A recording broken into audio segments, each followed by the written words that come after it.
Capítulo 25.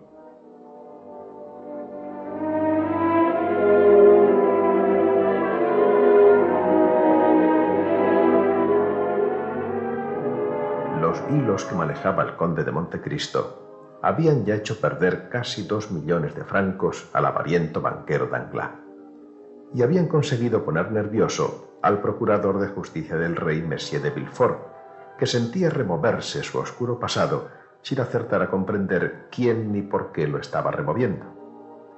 En cuanto a Monsieur de Morcerf, el conde había sugerido al mismo banquero Danglars que pidiese informes de su pasado a Grecia. Cuanto se supiese, Morcerf quedaría deshonrado para siempre. El problema dentro de la historia de la venganza del conde de Montecristo es que aquellos de los que iba a vengarse no estaban ya solos. Se habían casado, tenían hijos y habían establecido relaciones. Ninguno de ellos era responsable del pasado de aquellos hombres a los que perseguía el conde. Estaba Valentina, la hija de Villefort, llena de bondad y de ternura. Y estaba Alberto, el hijo de Fernando y de Mercedes, un joven lleno de generosidad que apenas tenía nada que ver con su padre y que había ofrecido su sincera amistad a Montecristo sin sospechar que éste le estaba utilizando para sus proyectos de venganza. Así, el conde había sido invitado al baile de verano que habían organizado los condes de Morcerf, los padres de Alberto. Todo el mundo preguntaba por el conde de Montecristo, cuando Alberto, como anfitrión de la casa, se acercaba a los grupos de invitados para atenderles.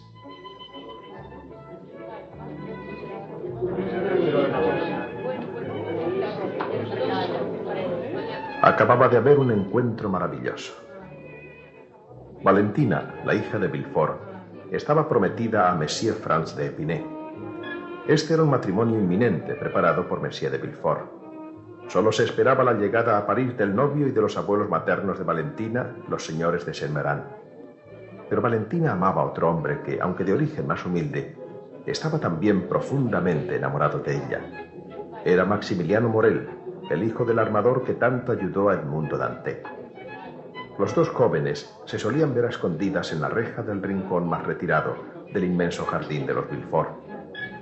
Ahora sus miradas se habían cruzado en el baile y aunque no podían dirigirse la palabra, puesto que no habían sido presentados, para ellos fueron los más maravillosos segundos de toda aquella semana.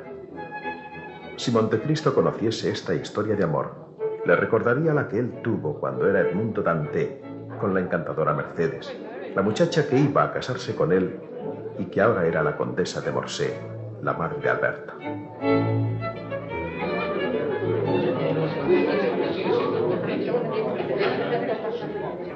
Acababa de entrar en el salón el conde de Montecristo. Todas las miradas se habían clavado en él. A través de los saludos, bajo el peso de la atención de todos los invitados, el conde se adelantó hasta Madame de Morcerf, que estaba en pie delante de la chimenea y que le recibió con una encantadora sonrisa. Montecristo hizo una reverencia. Los dos creyeron que iba a hablar el otro, pero ninguno de los dos lo hizo. El conde entonces se volvió para dirigirse a otro punto de la sala. La presencia de Mercedes era la única cosa en el mundo capaz de conmoverle y temía siempre que alguien o ella misma notase su emoción. Fue Alberto quien se acercó a él. ¿Habéis visto a mi madre? Acabo de tener el honor de saludarla. Pero al que no he visto es a vuestro padre. Está allí. Mirad. Hablando con un grupo de celebridades. Unos pesados llenos de condecoraciones.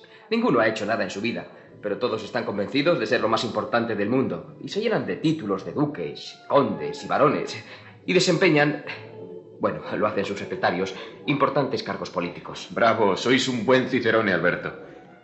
Entonces me haréis un favor, ¿verdad? Por supuesto. ¿Cuál? No me presentéis a esos señores. Y si ellos os lo piden, avisadme. Hola. Buenas noches, barón Danglars. Es un honor para nosotros tener un millonario en la fiesta. Buenas noches, caballeros. Pues sí, no te rías, Alberto. En estos tiempos prefiero el título de millonario al de barón. Aunque desgraciadamente tampoco dura tanto. Que lo digan si no los millonarios Frank y Polman de Frankfurt, que acaban de quebrar. ¿Cómo? Esta tarde he recibido la noticia por un correo. Yo tenía cosa de 1.000.000 en su casa, pero lo retiré hace un mes. Dios mío, No os preocupéis, ya estáis avisado y no aceptéis ningún cheque contra su firma. demasiado tarde.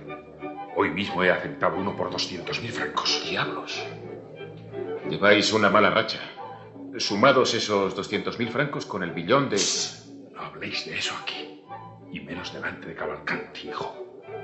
Disculpad, voy a saludar. Montecristo se quedó solo un instante. Hacía mucho calor. Los camareros circulaban por los salones con bandejas de bebidas refrescantes, dulces y helados. El conde se secaba el sudor del rostro con su pañuelo. Varios camareros le ofrecieron sus refrescos, pero rehusaba siempre. Madame de Morcerf no le perdía de vista.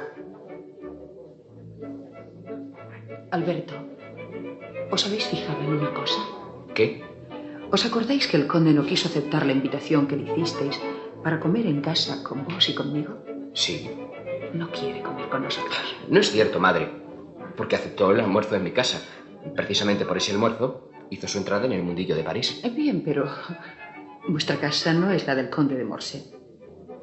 Es que no he dejado de fijarme en él desde que he entrado aquí. ¿Y qué? Que no ha tomado absolutamente nada. El conde es muy sobrio. La condesa sonrió tristemente. Acercaos a él. Y a la primera bandeja que pase, insistid. ¿Por qué? Hacedme ese favor, Alberto.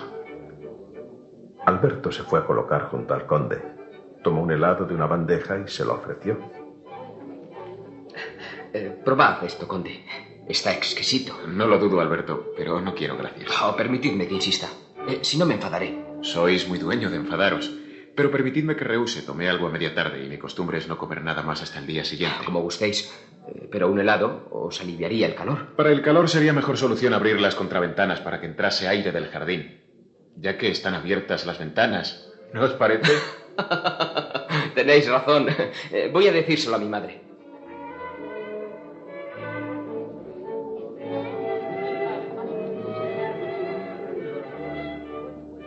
Bien, madre. Teníais razón. No quiere tomar nada. Pero no entiendo por qué os preocupa eso tanto. Son cosas de mujeres, ya lo sabéis, Alberto. Hubiera visto con mucho gusto que el conde tomara algo en mi casa, aunque no fuese más que un grano de granada, pero... En fin. No me podéis decir que no tiene confianza en esta casa, o por lo menos conmigo, porque me acaba de decir que por qué no abrimos las contraventanas para que entre aire del jardín. Y tiene razón. Además, ya es el momento de pasar la fiesta fuera.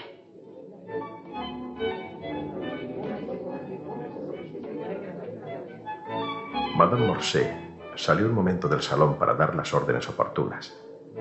Instantes después se abrían las contraventanas que daban acceso al jardín. Allí estaba preparada la mesa de la cena bajo una pérgola llena de farolillos. Madame Morcerf volvió al salón, se colocó al lado del conde de Montecristo y levantó la voz. Señores, podemos pasar al jardín. Creo que respiraremos todos mucho mejor. Vamos.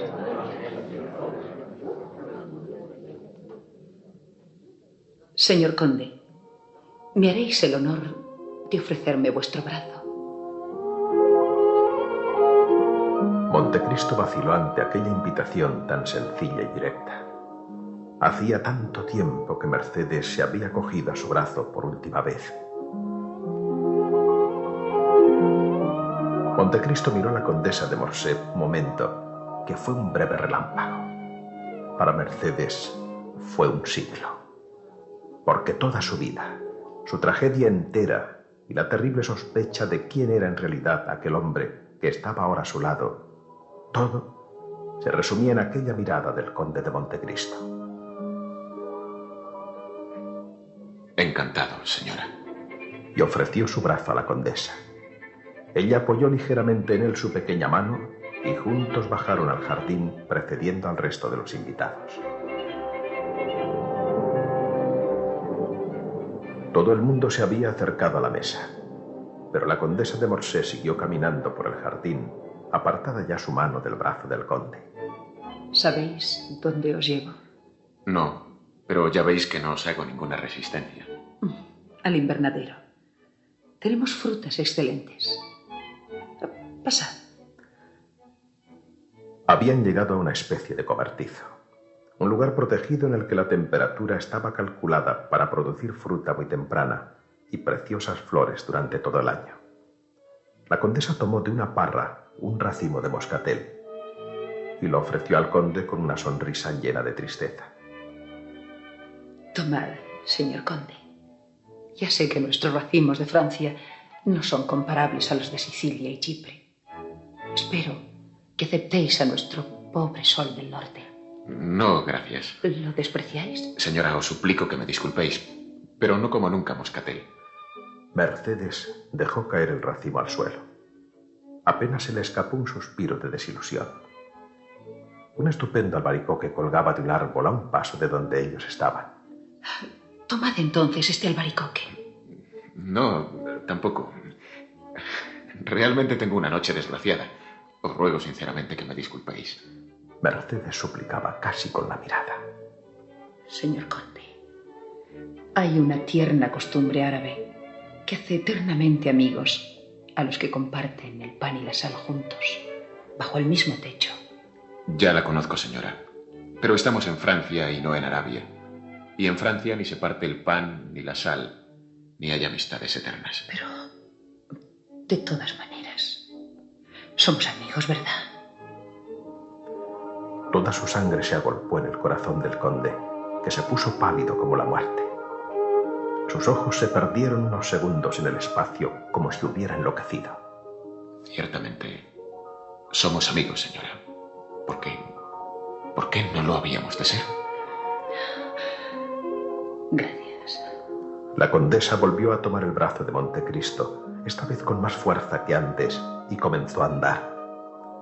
Así dieron una vuelta al jardín, sin pronunciar ni una palabra, perdidos en los recuerdos, sufriendo los dos, sin atreverse a decir o a preguntar. Caballero, ¿es verdad que habéis visto y viajado tanto? ¿Que habéis sufrido? He sufrido mucho, señora. ¿Y ahora? ¿Sois feliz? No me quejo. Sí, mi felicidad presente puede decirse que iguala a mi miseria pasada. ¿No estáis casado? ¿Yo casado? ¿Quién ha podido deciros tal cosa? Oh, nadie. Pero os han visto varias veces conducir a la ópera a una joven hermosísima. Sí, es una esclava que compré en Constantinopla, señora. La hija de un príncipe a la que miro como hija mía, porque ni a ella ni a mí nos queda en el mundo ningún otro vínculo. Entonces, ¿vivís solo? Absolutamente solo. ¿Cómo podéis vivir así, sin que nada os haga apreciar la vida? No es culpa mía, señora. En Malta amé a una joven. Iba a casarme cuando llegó la guerra y me alejó de aquella mujer sin dejarme siquiera tiempo para hacerla mi esposa. Yo había creído que su amor iba a ser lo bastante fuerte para esperarme, para serme fiel, aún después de la muerte. Cuando volví, estaba casada. Bueno, es la historia de todo hombre que ha pasado por la edad de 20 años. Quizá yo tenía el corazón más débil y he sufrido más que otros en mi lugar. Y aquel amor continúa mandando en vuestro corazón. Os comprendo. ¿Y habéis vuelto a ver a aquella mujer? Nunca. No he vuelto al país donde estaba. ¿Nunca? ¿Ella está en Malta? Supongo que sí. ¿Y le habéis perdonado todo lo que os ha hecho sufrir? A ella sí. Pero a ella solamente. Sin embargo, seguís odiando a los que os separaron de su lado. Yo no. ¿Por qué iba a odiarles?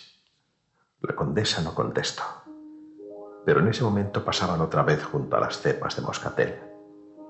Mercedes arrancó un racimo y volvió a ofrecérselo al conde. No, gracias, señora. No tomo nunca moscatel. Sois inflexible. Madre.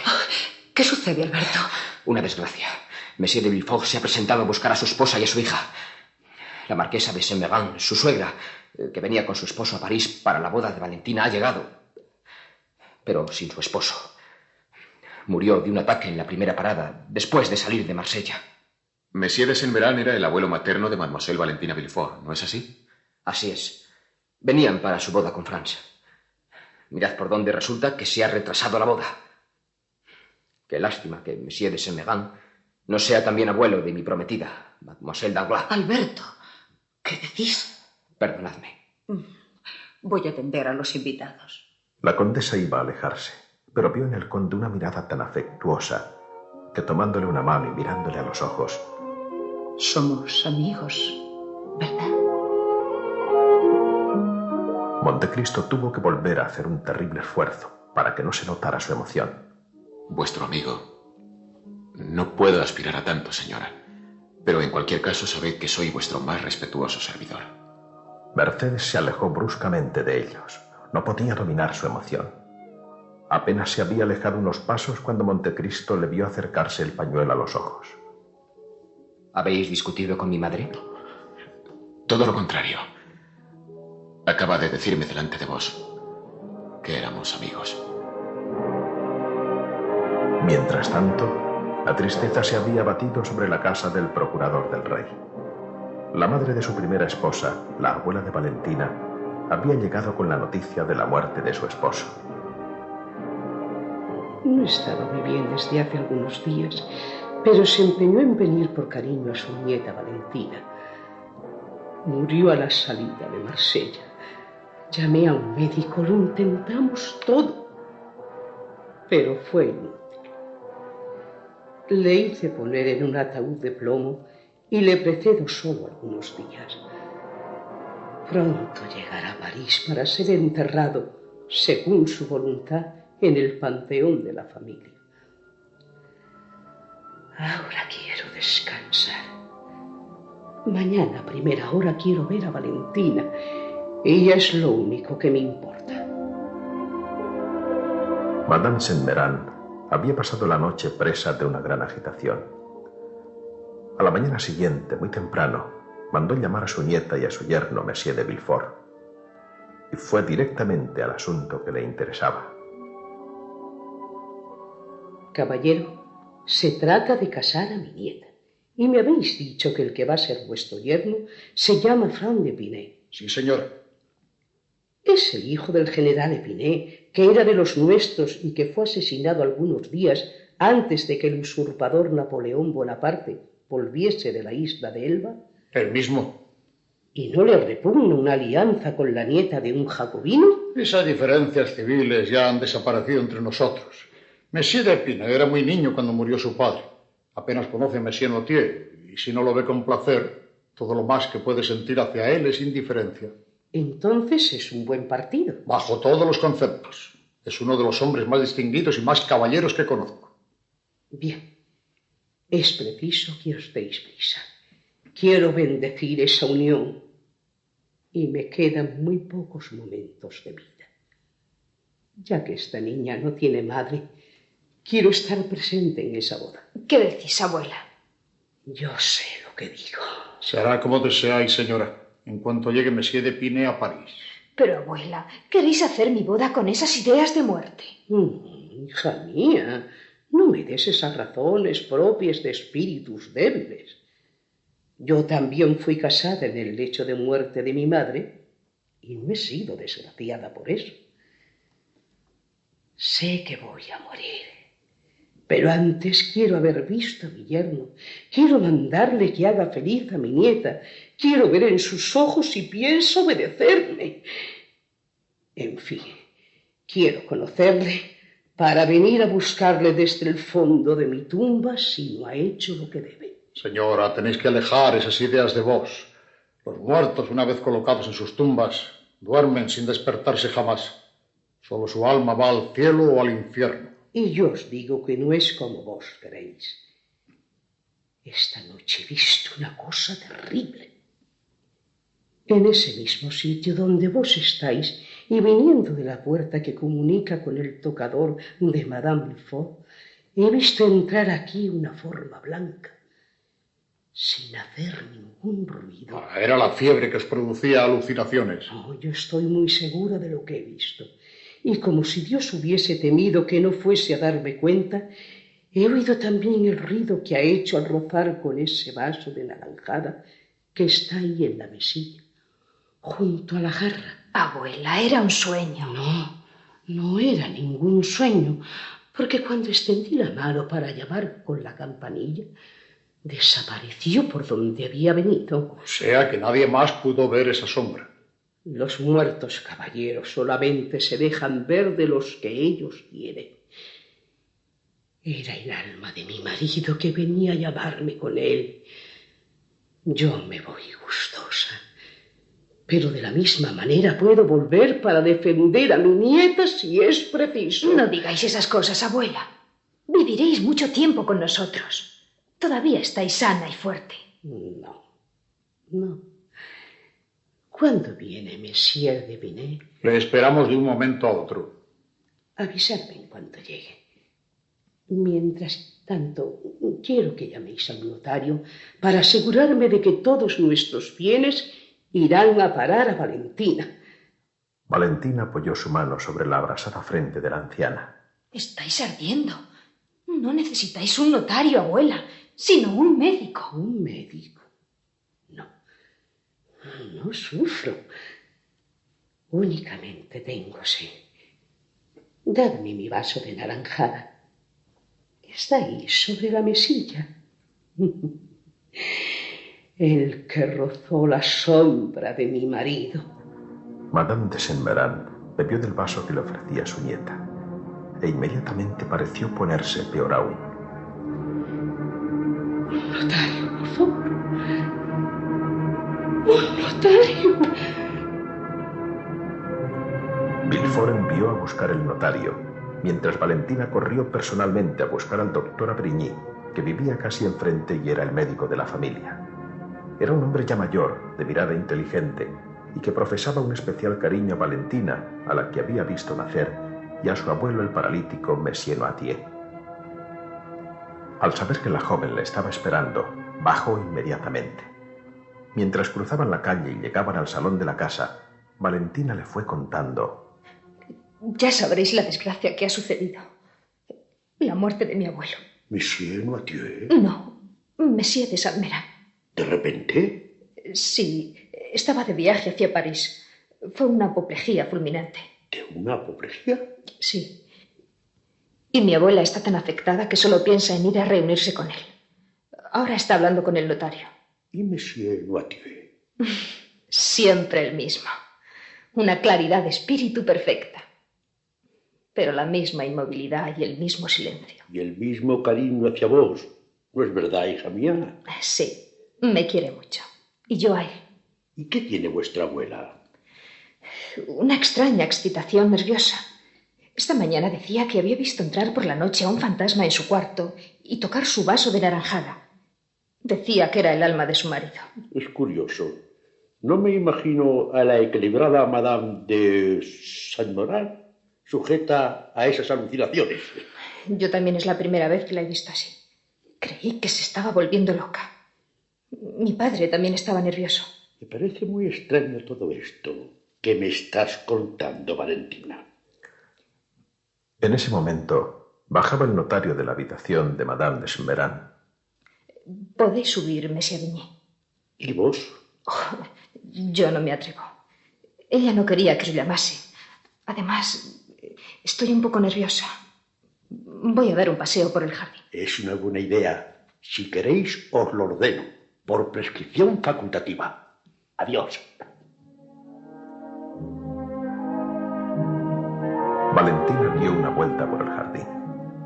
Había visto a Morel salir del baile tras ella, cuando su padre fue para traerla a casa. Habría pasado la noche preocupado y estaba segura de que esa misma mañana aparecería en la reja donde solían verse. Valentina necesitaba desahogarse con alguien. La perspectiva de su próximo matrimonio con Franz de Epinay la angustiaba. Hubiera querido decir a su abuela que no quería a aquel hombre. Y lo hubiera hecho porque Madame de Saint-Méran a nadie quería más en el mundo que a su nieta. Pero Maximiliano Morel no pertenecía a la nobleza, y Valentina sabía de sobra que ese era el único punto por el que su abuela jamás transigiría. Le pareció inútil y contraproducente decírselo, y ahora, en cuanto llegase Monsieur Franz de Epinay, la vida habría dejado de tener interés para Valentina.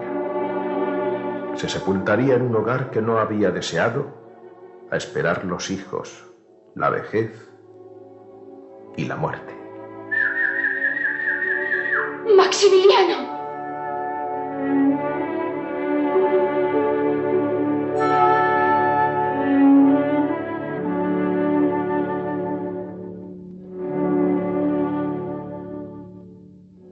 Han escuchado ustedes el capítulo correspondiente al día de hoy de El Conde de Montecristo, de Alejandro Dumas, en adaptación de Jesús Yagüe.